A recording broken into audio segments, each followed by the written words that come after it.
Who is the man that is ready for marriage? Who is the man that is ready for marriage? Who is the man that is ready for marriage? Who is the man that is ready for marriage? So who is the man that is ready for marriage? Well, here we go. Who is the man that is ready for marriage?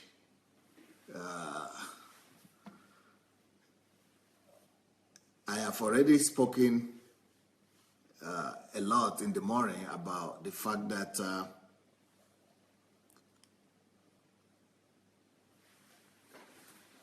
many people go into marriage and suffer as a result.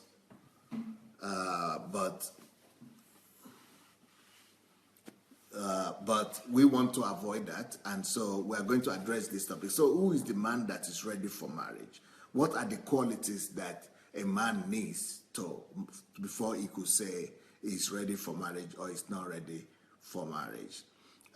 First of all, I want to say that it is a wrong notion to think that a man automatically grows into readiness for marriage. It is a wrong notion to think that somebody is ready for marriage just because he is growing. The way people tell us is that you are of a marriage age. People say you are of a marriage age, or people say you are ready for marriage, and the only reason why they say that is because of our age. So they just think that we are ready because you are already 28 or you are 30 or 40. But let us know this. Let's know this fact very clearly. Man don't grow into readiness for marriage. Men don't grow into marriage like they grow in physical. Physically, we grow. We could say we grow to become 18 years old. We grow to become 20 years old. We grow to become 30 years old. But what I want to say is that it is not automatic. Readiness, becoming a man is not automatic. That's what I think. That's the point I'm trying to make. Becoming a man is not automatic. At least becoming a man that is ready for marriage is not automatic. You don't grow into it naturally. It's not an instinctive thing. You can grow instinctively into becoming a biological grown-up person, but you don't naturally grow into maturity. You don't naturally grow into maturity to be able to marry.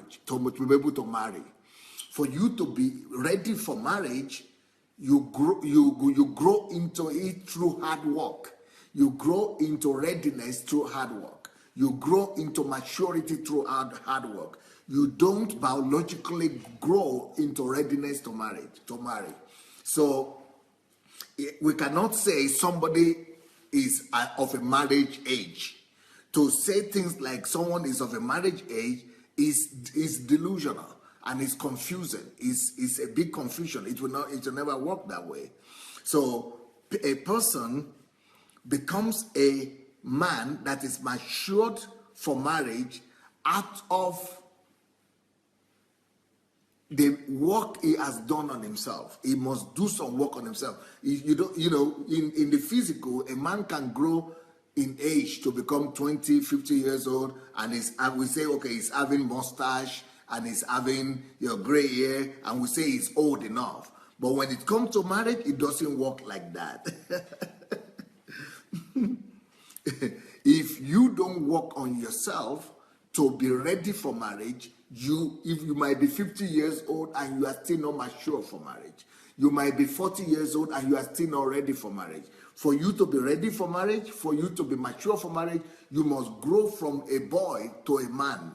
And to become a man means you must grow in, the first quality you must grow in is responsibility. You must grow in responsibility. You must understand what responsibility means.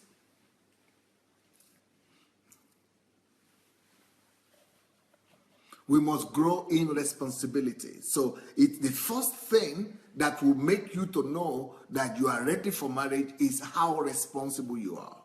How responsible are you? How responsible are you? So a man that is ready for marriage is not a man that is of 30 years old or that is 50 years old or 40 years old. It is how mature a man is that determines if he is ready for marriage or not. And that is an advice I have for the ladies that are here. If you are a lady, never look at a man's age to start with. You might look at the age, but that is much later. The age is something that you should not pay the first attention to, the first priority to. Age is not your first priority. Age is probably one of the last priorities you should look into. First of all, you want to look into the maturity of the man. And when we are talking about maturity, we are talking about responsibility. We are talking about responsibility. We are talking about responsibility. So it is responsibility that defines maturity for a man. The very first thing that defines maturity of a man is his ability to be responsible. How responsible he is. If a man is 40 years old or 50 years old but is not responsible, he is not yet a marriage material. He's not a marriage material yet. He's not mature enough to marry. So what do we mean by responsibility? Responsibility is the ability of a man to respond to life challenges. Responsibility is the ability of a man or woman to respond to life challenges. How has he proved himself responsible? What can we say that he has demonstrated to us that he is able to resolve life challenges? So no girl should ever try to date a man that has not proven to her and to her parents and also to his friends and to the society at large that he is responsible. He must prove responsibility on three fronts. He must prove that he is responsible to himself. He must prove that he is responsible for himself in his own life first. What does that mean? For a man to say he is responsible for his own life, it means that he is taking care of himself. A man has not proven his own responsibility if he cannot be responsible to his own self and to his own life. So a man that is responsible has to be able to show everybody everywhere that he is taking care of himself, that he has taken responsibility for himself in all ramifications. That man must be able to tell us that he is the one that is sustaining himself financially. He must be able to prove to us that he has taken responsibility for himself, not just financially. Let's start by, as in human capacity. Let's start with human capacity. That man must be able to take responsibility. He must prove to us that he has taken responsibility to himself or for himself in human capacity. What does that mean? In human capacity, that means the man, he has taken responsibility to develop himself. It is self-development. How much has he developed himself as an individual? How much has that man developed himself as an individual? What does it mean to develop yourself as an individual? That means you have gone to school, you have trained yourself. To develop yourself as an individual means to discover who you are, to be in charge of your life, to discover who you are, what you are here for. It is a dangerous thing for a woman to follow after a man that has not discovered himself. Because a man that does not know where he is going to lead any other person that he is leading, is going to lead them astray. It is like the story of Jesus, the parable, when Jesus said that if the blind will lead another blind, both of them, he himself that is leading, and they that are being led by him are going to end up in a ditch. They are going to end up in some hole, in some ditch, in some catastrophe. So you want to follow a man that has proven And we can all see. You don't need him to talk. This will not be talk thing. We are not talking about talk here. We are talking about manifestation. We want to see what are the evidence that he has matured himself, that he has taken a conscious responsibility for himself. We are not talking that he's got a job. I'm not talking that he's working. Because to go and get a job, any monkey can go and get a job. I'm sorry for the word. Any elephant can go and get a job. Any donkey can go and get a job. We are not talking of getting a job, because he can lose that job at any time. So we are not talking about losing a job. We are not talking about getting a job. We are talking about him being mature enough to be able to, if necessary, he can get a job. But what about if he loses the job? So that if he loses the job, he is not messed up. If he loses the job, he is not at a confusion. If he loses his job, he is not at a loss. If he loses his job, he is not just, raising up his hand and in surrender and say, well, there is nothing I can do. I've lost my job now. There is nothing I can do anymore. If this individual is really developed himself, it means that he has developed himself enough in skills or in various skills whereby he will never be begging. He will never need to beg. He will never need to go and be looking for somebody to give him a job, somebody to be going and whining the whole day and be saying, well, I can't get a job, there is no job, there is somebody is to blame, Buhari is to blame, the president is to blame, the economy is to blame. If a man has really truly developed himself, he will find his way.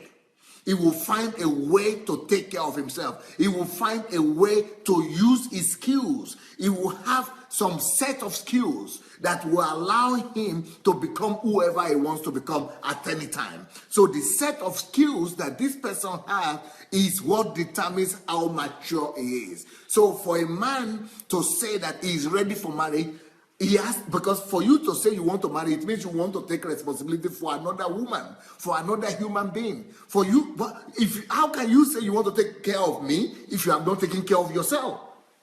We all know that as humans, we love each other. We love ourselves more than other people. I love myself. If I cannot take care of if I beat myself, then I feel the pain. I care for myself. If it's cold now, I want to wear a coat to cover myself so that I will not die of cold. If it's hot now, I want to fan myself and get myself. Everybody like themselves. Everybody love themselves. So if you love yourself, and as an individual you love yourself, everybody love themselves. If you love yourself, and as much as you love yourself, you could not take care of yourself, how much love do you need to have to take care of another person? Of course, your own love for yourself is greater. So we want to see how you have taken care of your own self first. So be responsible for yourself and tow yourself first. If you are not responsible for yourself and tow yourself, we don't even want to hear you that you now want to say you want to take responsibility for another man. How can you be more responsible to another man when you are not responsible to yourself? So in human development, we want to see the skills of the person, not just the school he finished, though, not just the degree he got, not just the university he finished. We don't want somebody to be coming to tell you stories. Oh, I finished university 6 years now. I cannot get a job. It's not my fault. It is university's fault. It is the economy's fault. It is the president's fault. It is the somebody's fault or another person's fault. No. We don't want anybody to come with excuses. We don't want anybody to come with explanations. If you are skillful enough, if you are responsible enough, that is the sign of responsibility. The sign of responsibility is that you have ability to respond to whatsoever life throws at you.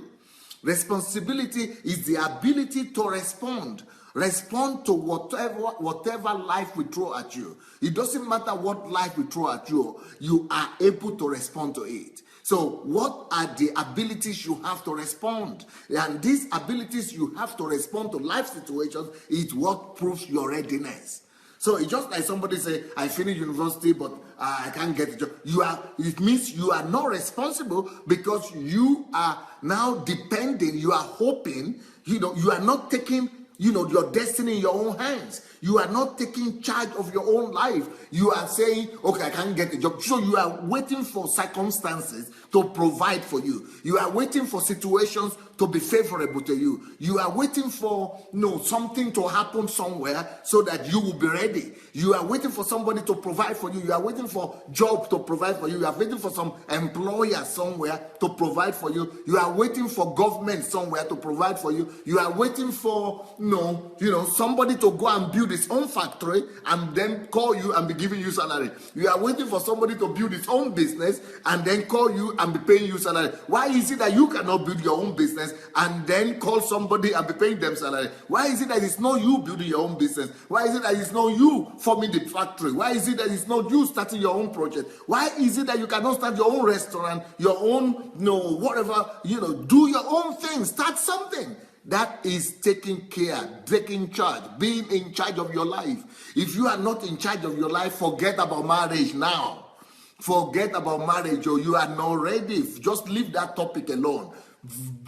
Make sure that you first of all discover yourself. Make sure that you are first of all taking care of yourself. Make sure that you are in charge of your own life. That is in human capacity. Human capacity means you are responsible, you have built capacity to be able to respond to any life situation that comes your way. That is number one. Number two, a man needs to be responsible not just in the area of his capacity development, he must also be responsible in the area of his sustenance. You must be able to be responsible to manage your life. You must be able to be responsible to manage your life. So you must, as a man, you must be able to have a place where you live. Responsibility in self-management, in your life management. Where do you live? How many rooms do you have in that room? Do you have a bedroom there? Do you have a bed there? Do you have furniture? Do you have fridge? What do you have? How do you manage your life? When do you go out in the morning? When do you come back? Are you managing your life? If you are not managing your life, how will you manage the life of another person? How will you manage a family? How will you manage children? So we want to find out how you are able to manage your life. If you are not able to manage your life, don't go and make any woman's head crazy. Don't go and make any lady lose her mind. Or lose her sleep. Or don't just go and confuse anybody. Just leave the ladies alone. Go and put your own life in order first, please. Think about yourself first. Put your life in order first. And, some people are saying, oh, maybe let him get married and then he will settle down. You kidding me? You kidding me? He should do what? Get married so that marriage will help him to settle down? It's just like saying somebody should jump into the ocean before he learns to swim. You must learn to swim. If you don't learn to swim before you jump in the ocean, that's the end of your life. You will never come back of that ocean.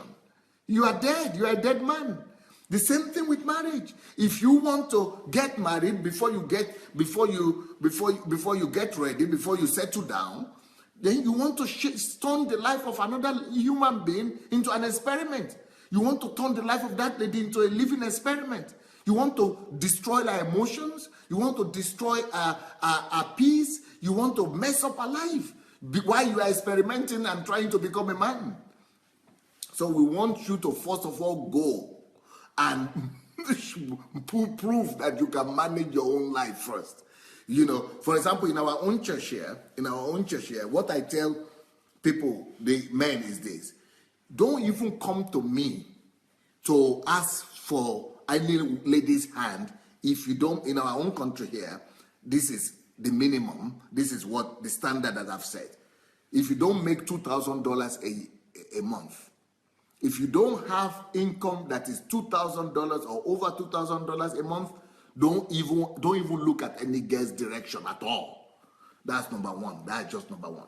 If you don't have a car, don't even look here at all. Don't even come to me that you need a girl.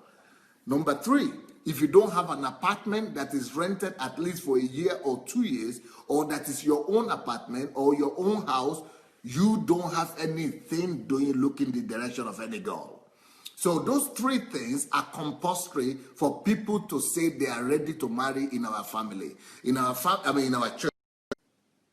So in our church here, I'm sorry for that was frozen. In our church here, you must have those three things before you say you are ready for marriage. You must, actually there are four things. You must let us know that you have a job, a stable job that is providing, or you have a business, or you must have a way of sustaining yourself, either a job or a business, but that gives you income of at least 2,000 US dollars. Now, I don't know how that works in your own country where you are from and how much money is needed for a family to be sustained, but for $2,000 here, this is okay in our family, because the average income in this country is like maybe $500 a month or maybe less, but let's say $500. But the members of our church, they have been trained, they have been coached so much that they can, easily make $2,000. Normally, the men will come to me and say, "Oh, where will we make $2,000? There's no job like that."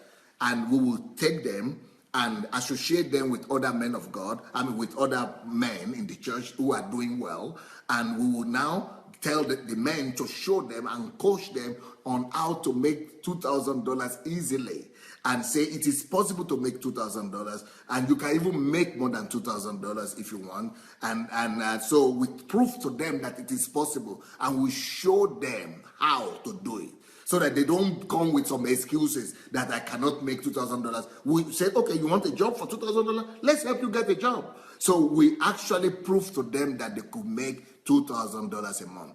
And then we bring in about 10 or 20 or 100 or 200 men that are making such an amount of money. And we'll say, are you not in the same country? Are you not in the same town? Are you not having one head just like the other guy? Go and mature. Go and, add value to yourself. Go and become, responsible. Go and learn some skills. Go and get education. Go do anything you need to do just to be able to prove to yourself that you can do it.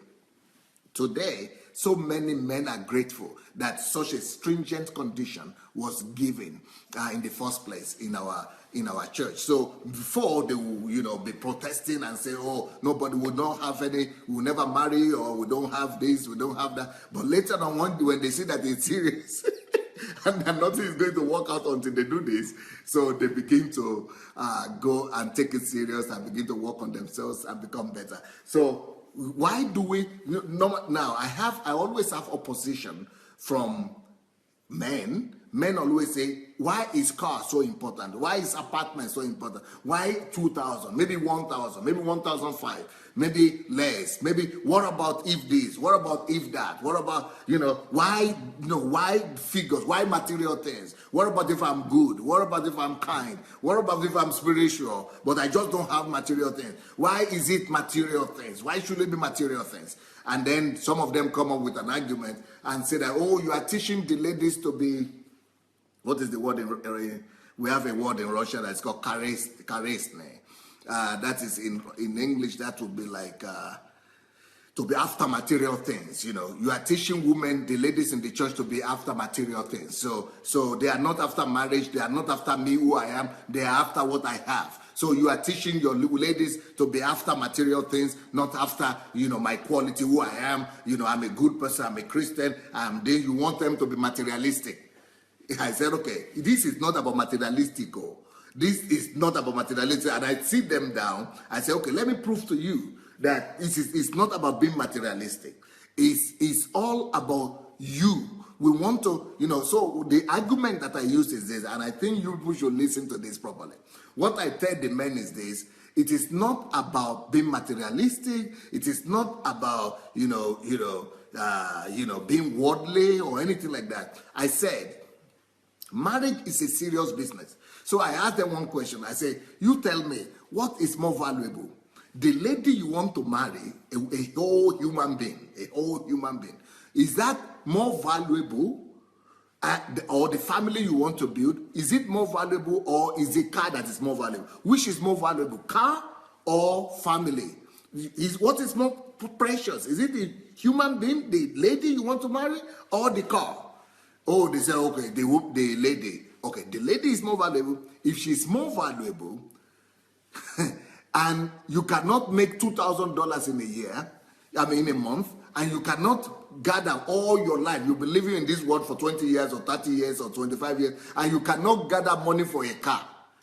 For all your not for 1 year of your life, or all your years on the surface of the earth, you couldn't buy a car. So what is the proof that you will be able to supply her with all the things? So I'm asking, so if for 30 years of your life you couldn't buy a car, which is $10,000 or $5,000, so do you think that for the next 20 years or 5 years of this lady's life living with you, she will need less than $10,000 or $5,000? The price of a car, is that what you will need to spend? More price of a car. You will need to spend 3 prices of a car, 4 prices of a car. Every year you will need to spend the price of a car on her, just to take care of another human being. And God forbid, if she gets pregnant, if she gets pregnant, even for the delivery alone, you need about $5,000 or $6,000 or $10,000 just for the baby to come to the world. So you need another car. So you need like a car every year to spend on her just to sustain her. So if you have not proven to me that you, for the whole of your life, that you could afford the price of one car, how will you then afford that every year? How will you then afford that car on her every 6 months? So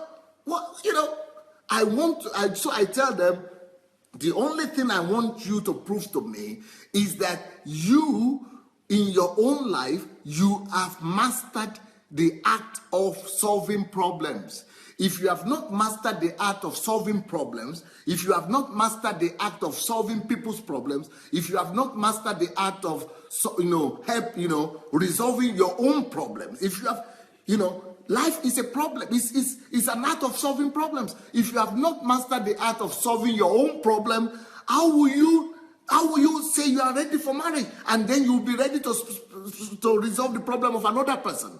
So I say, having a car and having a salary that is $2,000 or something or above, and having an apartment is just a proof. We are not interested in your car. We are not interested in your apartment. We are not interested in your salary. We are only interested in how you have been able to face the challenges that you have come across in your own life. One of the challenges is transport. How have you been able to resolve that question of transportation? You need transportation every day. You needed to go to work. You need transportation to go to work. You need transportation to, resolve, to do your business. How have you resolved ordinary transportation issue? Ordinary transportation. Just one question in your life. How have you been resolving? How have you been able to resolve it? You've not been able to resolve just one little problem of transportation. Then how will you now go and take responsibility for a whole human being? One car, just transportation, one problem. And when we are talking of marriage, you are going to have more than one problem. Marriage is full of all unpredictable problems that you cannot even think about right now. You are thinking that you could foresee everything, just a woman coming to live in your house, and that's all, waking up and eating and, waking up and eating every day. No. Marriage itself is an unforeseeable problem that will keep on coming from morning to night that you never even anticipated. So if you have not been able to resolve the problem that you could anticipate, if you have not been able to resolve the problem that could help you to become more efficient, that could help you to become better, a problem that you need, that could facilitate your life, that could improve your own life, a problem that you are interested in, just the problem of a car or an apartment or a salary, something that you are interested in, something that is supposed to better your own life. If you have not been good enough, been masterful enough to be able to resolve those problems that are having direct consequences on you, on the quality of your own life, what are you talking about? You have not proved anything. You have not proved to us that you are good enough to even help yourself. You have not proved to us that you are good enough to be able to assist yourself. So I now ask them, so what What is your expectation? What are you hoping for? Are you hoping for her to go and get a job? Are you expecting her to go and get a job so that she will be the one to bring money for you to get a car? The problem that you have not been able to resolve in your own life, so she should be the one now that should go ahead and get a job and get you a car and get you an apartment and help you to make a living? Then you are a parasite. You don't want to become a husband. You want to become a parasite. That's your problem. It's a problem of parasite. So maybe you want to become a parasite, but here we don't give girls to parasites. We only give girls to husbands. We only give girls to men. So the fact that we want to see your car, we want to see your house, we want to see your readiness to take care of your own self is just for you to tell us how you have been able to resolve life issues. Because marriage is an act of resolving problems. Marriage is going to be full of so many problems and so many challenges. We want to see what is your track record. We want to see your track record. We want to see your credit history. We want to see your credit history, how you have resolved problems up to now. We want to see your credit history, what you have done with your life, how you have been able to come out of the problems and situations you got yourself in. We want to see. That's why we want to see how you resolve those problems. If we did not prove to us how you have resolved your problems up to now, we know that you are going to fail. If you, all your life, the way you have resolved your problems has always been to go and borrow. So you needed money to eat, or you needed another set of clothes, you go and borrow. If that is the way you have resolved your problems all your life, that is your credit history. That is your credit history right there. It means you are going to get married, and whenever you have another problem, you are going to quickly go and borrow money. That is your history. That is your credit history. And since that is your credit history, we don't need you to go and put yourself in more problems, and we don't need you to go and put another lady into another problem, into a worse problem. We don't need you to complicate the life for yourself, for the woman, for her parents, for your own parents, for everybody around you. We want to see your credit history. So the salary that we are asking for, the fact that we are asking for a certain amount of salary, the fact that we are asking for a certain amount of income, and we want to see your car, we want to see your house, is just about you proving to us that you are responsibility, that you are responsible, that you know how to face life issues, and that when life issues come, you don't go and hide. Because if what you have done so far is that every time you had problem is that you are going to blame somebody else. Okay, now you are blaming the president. The president? Okay. Now you are blaming the political system. Political system? Okay. Now you are blaming the political party that is in power. Are they to blame? Okay, we agree. Now, when you marry, we know who is going to be the best one to blame. You are going to put all the problem on the lady. All the blames are going...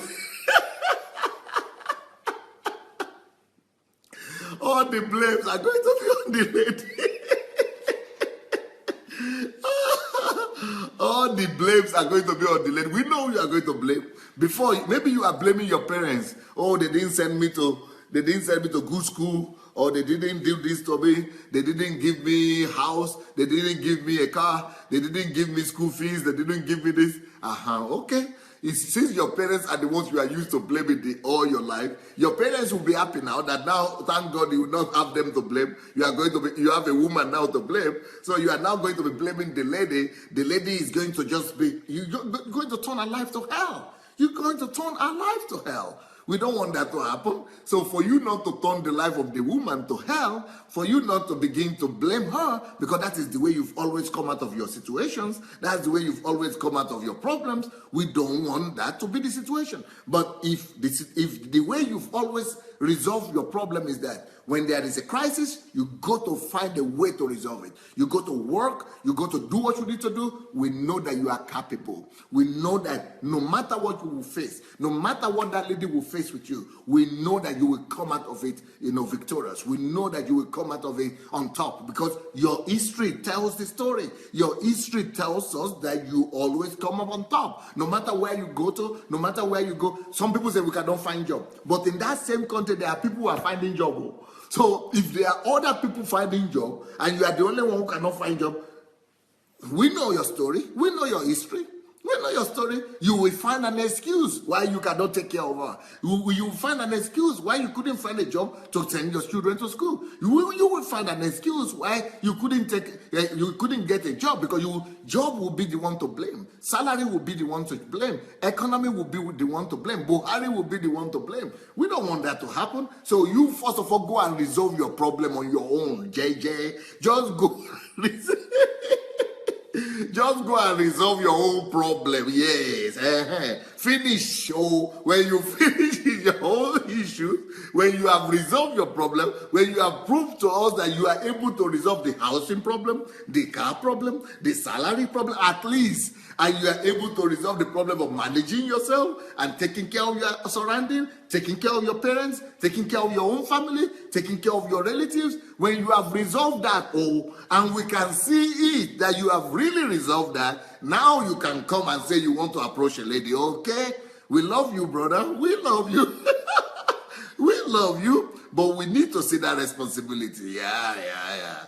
We need to see that responsibility, because we want to see how you respond to challenging, your ability to respond, your ability to respond to life situations. We need to say it. So if you cannot show to us that you have responded well, if you cannot show to us your record, your history, if you cannot show to us your track record of how you have responded in the past to different issues, to different problems, and we can see the result, it's not difficult. So you ladies, don't be afraid that people are going to be telling you, oh, you are materialistic. Oh, you don't want people to call you materialistic.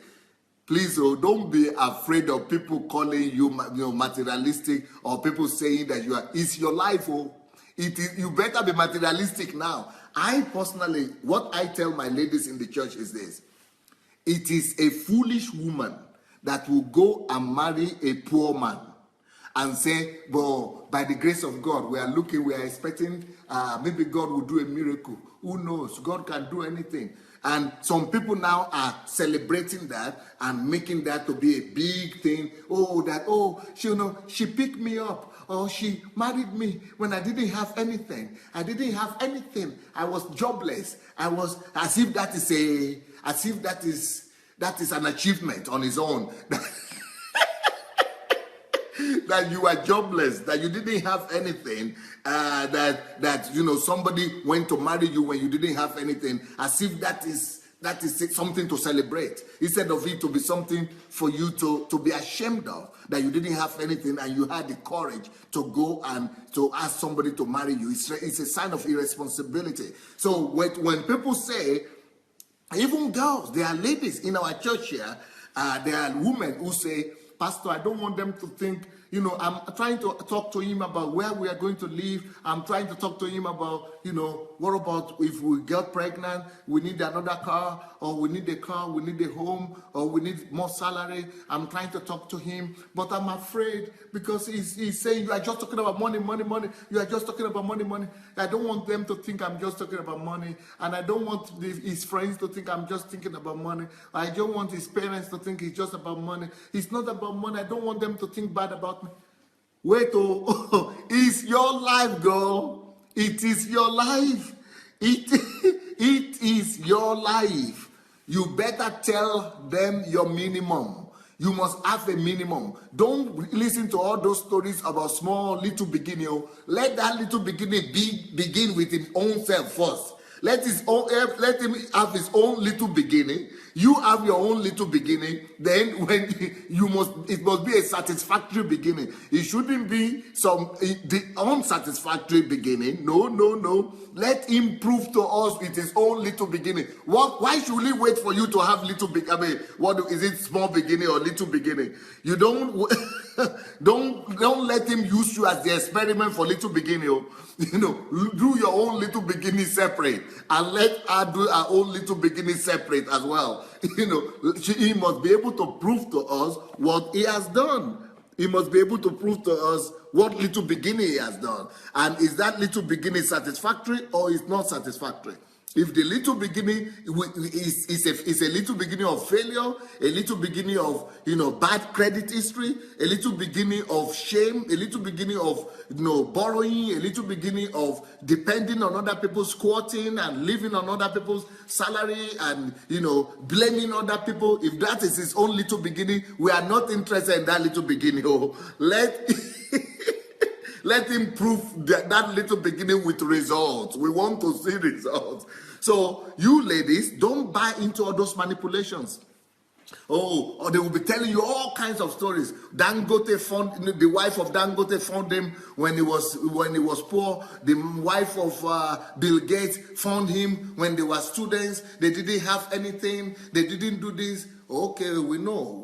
Let them, you go and marry Dangote or go and find your own Bill Gates. But in our own case, if you are a thinking woman, if you are a thinking girl, you want to see some proof that this person is able to do something, is able is capable of anything, is capable of especially resolving issues. We don't want humble beginning that will start from you being the carpet. We don't want the humble beginning that will start with you being the doorstep, that they will destroy you, finish. And after they finish, they start with you with little beginning, they will go and get another wife to take your place. We don't want that kind of little beginning. We want the little beginning that he will do himself and show you that, okay, he has some little beginning. But we don't want you to become the experiment, to be the material, the raw material for the little beginning. No. Don't buy into those lies. So what I tell my members, the members of our church, what I tell the members of our church is this. You girl, is your life. Look into the investment that your parents have put in you. Your parents sent you to school. Your parents paid for you to become a human being. Your parents took care of you. They fed you. They had a home for you to live. You had a place where you are living. They are not chasing you from the house. So just sit down there. Just keep on being protected by your father's house, by your parents' house, or even you. Maybe you are taking care of yourself. Keep on taking care of yourself until the man is able to prove to you that he is capable of doing anything. Don't be afraid of people saying, oh, you are just after this, you are just after that, you are just after that. Let them say anything they want. It is your life. Because for a lady to say, oh yes, he doesn't have a salary, he doesn't have a job, but I don't want them to think about it. It's not materialistic. You need to let them know what you need to survive. It's not about what you need. It's not. You are not telling him he has to be a multi-billionaire or be a Dangote or be a Bill Gates before you could marry him. But at least you must know your minimum. You must know your requirement. You must know. You must not go and sell yourself into slavery. Marriage shouldn't be slavery. Marriage is not a place where you should go as if you are, you don't have anywhere to go, as if you want to sell yourself. No. Marriage should be honorable. Marriage should be a place of honor. Marriage should be a place where you go to, where you are going to be valued, where you are going to be respected, where you are going to be taken care of. Marriage should not be a place where you go to go and suffer. You tell them, if I want to suffer, let me suffer on my own. I don't need another man to help me suffer. Let me suffer on my own, because when you are suffering on your own, that is nothing. But when somebody is helping you to suffer, you will become a punching bag. Punching bag. That suffer of another person making you to suffer will be much more worse than you alone to suffer. So just remain in your own place and suffer on your own than for anybody else to help you to suffer. I tell you that one. So don't be afraid that somebody will tell you, if you are asking for, the person's salary, or you are asking for their income, that people will begin to tell you that you are materialistic, or you want money, or no, it's not about money. It's about showing us what that guy is capable of doing. It's about showing us what ability the guy has in resolving issues and life issues. It's about proving to us that he's mature enough to be responsible to respond to life issues. Because when you marry, there will be life issues. When you marry, there will be a lot of life issues that need to be resolved. So we need him to prove to us that he will be in a position to respond to those life issues that will come. And don't just say that that those life issues, we will discover what happened when they happens. No, we want to know how he has been used to solving those problems. We want to know, we don't just want to know that we just want to say, oh, God will do it. No. There are a lot of people that God didn't do it for. They were also saying God will do it, but God didn't do anything. We want to know what you will do. Leave God alone. We know what God can do, but leave God alone right now. Let's see what you are able to do. So if he has not proven to us, and if he cannot prove to us what he can do, we know what God can do. Without you, God could also do something. So we don't need to marry you to find out what God can do. All right?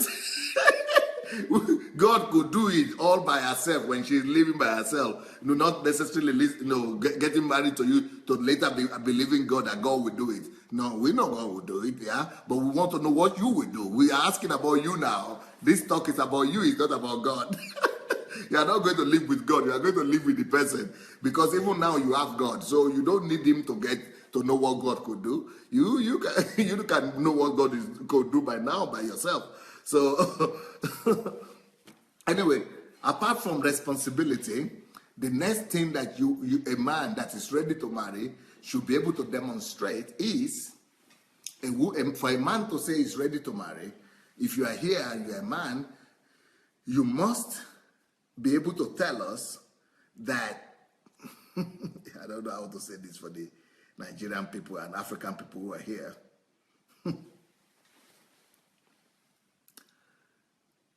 You must be able to prove to us, or a man that is ready to marry must be able to prove to us that he understands what sacrifice means.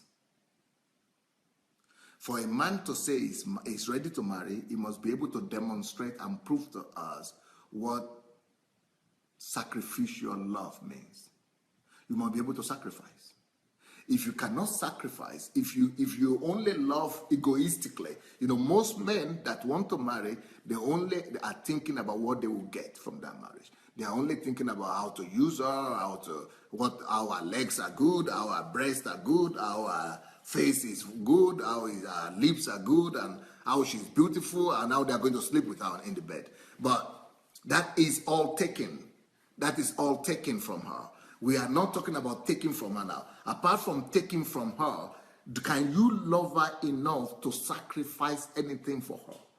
Do you really understand the concept of sacrificial love? In Ephesians chapter 5, verse 25 and 28, Ephesians chapter 5, 25 and 28, let me find that for you. Ephesians 5, 25 and 28. It says, husbands, love your wife, even as Christ also loved the church and gave himself for it. Gave himself. So the ability for a man to marry, a man must first of all prove that he understands the concept of sacrificial marriage. Sacrificial love. If you don't prove sacrifice, if you don't love sacrificially, if you don't prove to us that you are able to sacrifice for that woman, if you are not sacrificing while you are dating, if you are not proving to us how much you could sacrifice for her while you say you love her, when she becomes your wife, when you are used to her, when you are disvirgin her, or you are sleeping with her, or when you've gotten everything you need, we know who will begin to sacrifice. She will now be the one to be sacrificing. So we want the man that is ready to marry, they must be able to understand that Even the decision to marry means, am I ready to sacrifice? Am I ready to sacrifice this for this person? In fact, what I tell my boys in this, my men in this church here is this. Let us imagine that this lady, the next day after you marry, or a year after you marry, she got pregnant and gave birth, and let's say she put another 20 kilograms or 30 kilograms and she's not able to lose weight anymore. Are you sure you will love her enough to keep on loving her and taking care of her the way you did before that? Okay, then I put them another question and I say, okay, let's imagine that you got married, 2 months later, she had an accident and she becomes paralyzed. She can't walk. Her legs, her hands can't work. Her legs can't work. She's on a wheelchair, and she will never be able to walk for the rest of her life. She's not pregnant. She's not having children. She will never be able to have children. Will you be able to still love her after that? Anything could happen in life. It happened to some people. Why do you think that it will never happen to you? So I tell the lady to go. The man to go and think on that. Because that's what I did for myself. Before I married my wife, I asked myself all these questions. I said, if she falls into an accident and she becomes paralyzed, will I be able to endure and be able to love her still? I played that in my mind. And I picture her on the wheelchair. I picture her having 200 kilograms. I picture her all kind in all different horrible situations. And I said, yes. This one, I love her enough to even marry her, even if she's going to be on a wheelchair for all her life, even if she will never be pregnant, even if she will never be able to have children. I love her person, even if her body would never resemble what I married before or what I saw before. I love her strongly enough. I love her person. I love this person. I will be ready to give my life for her. Men, listen to me. Unless you are able to answer yourself that question positively, unless you are able to look at yourself and say, yes, I love this person to that extent. I love this person that I don't care what will happen to her. I love this person that I will keep on loving her no matter what happens to her. If she has an accident, if she's going to be barren, she's not going to have children, she's going to build on weight, no matter what happens, I love this person and I'm ready to give my life for her. I'm ready to live for the rest of my life for her. I'm ready to sacrifice my life for her. I'm ready to be with her no matter what happens, what tragedy happens or occurs in life. I love her that much. It is only when you can answer that positively and say that you love her that much that you are ready to marry. So the first question today was, who is the man that is ready to marry? Who is the man that is ready to marry? The first one is the man that is responsible, and he has to prove to all that responsibility. Then number two, who is the man that is ready to marry? The man that is ready to sacrifice. You must be ready to sacrifice. So, for example, when my wife put on weight after she got pregnant, I started telling her that because I had already pictured that in my mind, that I don't care. In fact, she's the one losing weight. I said, I don't care. Lose weight. I don't know. Put any weight you want. Put any weight you want. I don't care, because I had already pictured that in my mind, that I will still love you anyway. And this is even what I had pictured in my mind before. So this is this is not a problem. I am never going to leave her. And let me tell you something else. Anything in life is possible. Anything is possible in life. And I told my wife this. I told my church this. I have been saying this from the very first day since I married. And some of you might never understand this, but it's not your decision, it's my decision. But I told my wife, and I told my church, I told everybody, I don't even care. Even if I see my wife in a bed, or I catch my wife in a bed with another man, if she still wants to live with me, I'm going to forgive her, and I'm going to live with her. I've given her my word once and for all. I've committed to live for her. I've committed to love her. I've committed to, no matter what happens, even that one I've pictured it. It's part of sacrificial love. It's part of sacrificial love. I've thought about it. What about anything could happen in life? What about if she's raped? What about if she falls into temptation? What about if she fails? What about, doesn't matter what happens. I have given her my word. I have committed to marry her. I have told her I love her.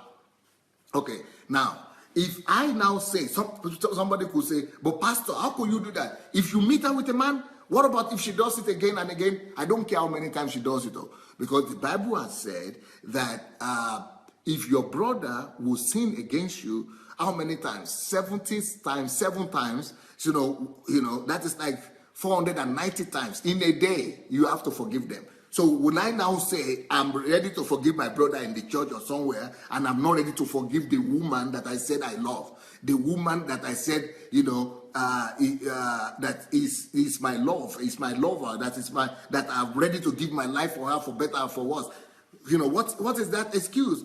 What about me? How many times have I failed God? How many times have I let God down? Will I let her to treat me like that as well? Will I let her to just say, anytime I fail, she should just leave me and let me go? No. It's about commitment. It's a lifetime commitment. You shouldn't even go into marriage in the first place if you are not ready to let her know that, to let yourself know, answer that question to yourself, that it doesn't matter what happened to this lady. This one, I love her and I'm going to love her forever. Nothing will change that. So, but if you already have it in your mind that, in case she does this, I'll be out. In case she does this, I will be out. In case this happens, I will be out. In case that happens, then you have already given place to Satan. You are already giving place to Satan. You have already opened the door for Satan to attack you. You already have the thought in your head that you could be out if anything happens. So, but you should close that door forever. You should answer yourself and let yourself know that, no, this is my question. This is my decision. My decision is that I will never ever let somebody down that I told that I love. If I told her one time that I love her, that remains. And that will be forever so. I will forever love her. Even if she leaves me, I will still forever love her. So that is the kind of attitude that you're supposed to have. That is what Jesus has done for us. The Bible says that love covers multitude of sins. Love covers multitude of sins. Love covers multitude of sins. So it's not even, but you must answer yourself this question before you go into the marriage. You must answer yourself. Can you imagine that the Bible, in the book of Hosea, the Bible told a prophet to go and marry a prostitute? This is in the Bible. The Bible told a prophet to go and marry a prostitute. And he married her, and then she will go back and meet a lover again. Go and read the book of Hosea. Go and read the book of Hosea. It's all about with Christ's love. It's a demonstration of Christ's love for us. That in the book of Hosea, God demonstrated, he put a whole book in the Bible to prove to us how we should relate to each other. That no reason, no excuse is good enough for marriage. For divorce. That if we say we love somebody, if we are committed to love, we should be committed to it with our life. So that is why Bible, a whole God went and put this in the Bible. He put it in the Bible that there is a whole story of a woman that is, God instructed a holy man, a prophet, to go and marry a prostitute, and then the prostitute, kept on, messing up 3 times or 4 times or 5 times. The prostitute kept on going to other people, and God kept on coming back. God kept on telling the prophet to keep on going back to her, to keep on forgiving her, to keep on forgiving her. It's a sign of what Jesus has done for us. It's a sign of how Jesus loves us, and it's also a sign of how I'm supposed to love other people. It's a sign of how I'm supposed to love not just my wife, but how I'm supposed to love other people, everybody. I'm supposed to always be willing to forgive any human being, no matter what. But the reason I'm talking about this at this stage is that before you even go to a marriage, if you don't think that you have that kind of sacrificial love, if you don't know, if you cannot answer yourself that you'll be able to love a human being like that or that lady like that, don't go and touch her. Don't go and touch her. Don't go. Like I told you people, anyway, maybe I shouldn't talk about that, but can you imagine in Nigeria, not just in Nigeria, all over the world, men kill women if they find out that she has been with another man. Whereas men go and be with other women all the time. And then they go and kill their wives because they have been with another. And then they expect God to forgive them when they sin. What kind of Christianity are we practicing? Then what kind of Bible do we read? So before you even marry her, you have to think in your own head, what about if this happens? What about if this happens? What about if this happens? What about if this happens? There are some even men that will kick out a woman if they will kick out a woman if she doesn't have a child. I mean, what? Then you are talking about love? You are talking about love. Then why did you say you love her? Why did you say you are ready to give your life for her? Why did you say for better or for worse? So it's all about lie. It's all lie. So your love is conditional then. In conditional in the sense that, okay, you have to be good at all time.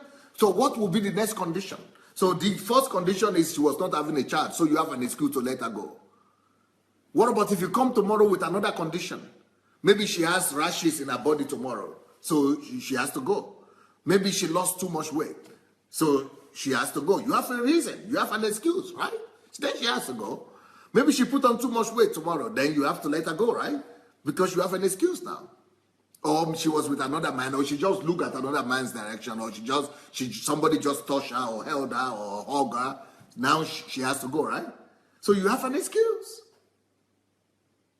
So you have to resolve that problem in your heart before you even start out in marriage. If you are a man that you know that you will never be able to forgive a woman, or you will never be, there's something that your wife could do that you will never forgive her, just sit down in your own father's house and live on your own. Don't go and touch any woman. Don't go and trouble any woman because anything could happen in life. Just leave her alone. Leave her alone. So, if Ephesians chapter 5, verse 25 and 28, it says, Jesus loved the church with sacrificial love. He sacrificed his own life for a bride. That is a picture for us of what we should emulate. We should emulate the love of Christ, which is selfless. He sacrificed his own life. He even died to prove his love to the bride, to his bride. That is the kind of love that Jesus wants us to have.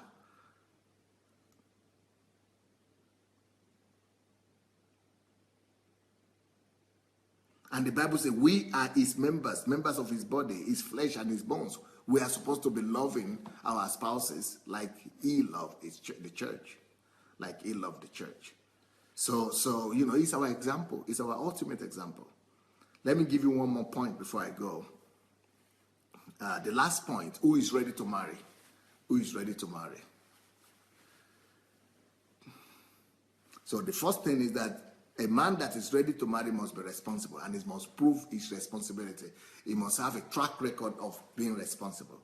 Number two, the man that is ready to marry must be able to love sacrificially. You must be able to love enough to sacrifice for her. Number three, the man, what scripture? Is Ephesians chapter 5, verse 25 and 30. Verse 25 and 30.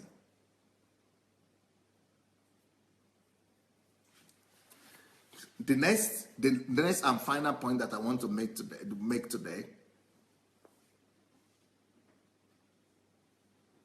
the final point that I want to make today, who is the man that is ready to marry? The man that is ready to marry must be a man that has already studied the nature and differences between a man and a woman. How old is my marriage? Somebody is asking, how old is our marriage? Well, our marriage is 22 years old. 22 years old. I've been married for 22 years, right? So, so I hope that answers your question. What is the difference between sacrificial love and unconditional love? Sacrificial love, I've already spoken about unconditional love yesterday, and today I spoke about sacrificial love. I'm talking about the unconditional love. I don't know if I should go back to this again. please let me make the third point tonight for today, and we'll be able to, you can go and listen to the unconditional love of yesterday and today and compare, and then find out what is the difference. So the next point is, for a man to say that he is ready to marry, you must have studied the nature of a woman. You must have studied the difference between a man and a woman. You must have studied the temperament of women. You must have studied the likes and dislikes of women. You must have studied the things that are prohibited to say to a woman, the things that are not nice to do to a woman. You must have studied how to please a woman. You must have studied the love language of women and men. So before you say you want to marry, make sure you know everything you need to know about a woman. Make sure you know you've studied everything that is needed. You must also study what are the desires of a woman in marriage. Why does a woman want to marry? What are her needs? How can you meet her needs? And all that. So you must be able to study. You must be able to study all that you need to study to really know the nature of women. I've discovered that preparation is a big deal for success in marriage. You must make sure that you are well prepared. Read as many books as you can. Study as many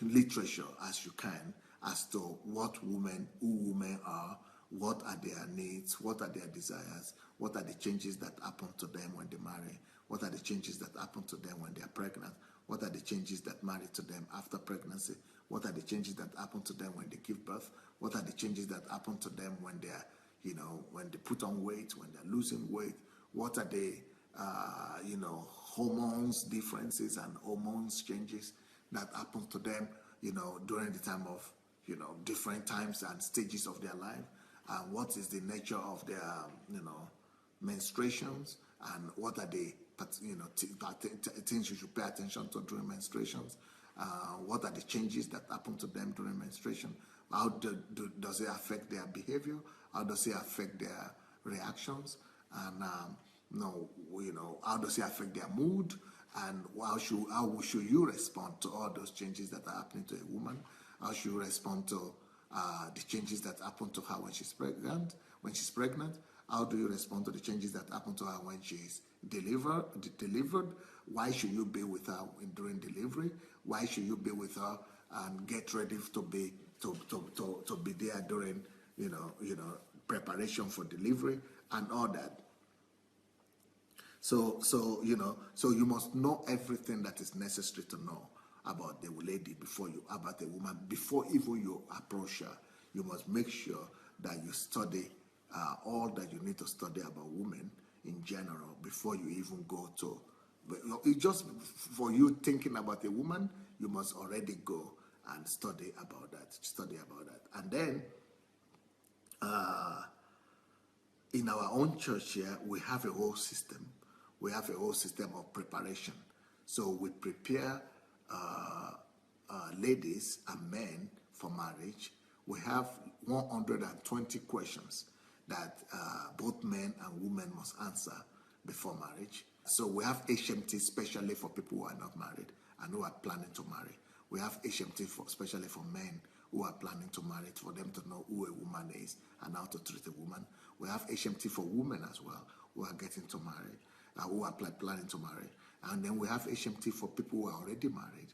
And so we prepare, we try to do a comprehensive preparation for both the men and the women. For example, tomorrow, just for you to know, tomorrow morning, let me tell you what I'm going to teach on. I'm going to be preaching on what every woman wishes to see in her future husband. So I want to teach men tomorrow morning and in the evening, throughout the day tomorrow. I'm going to be teaching on why do women want to marry? Why do women want to marry? What are women looking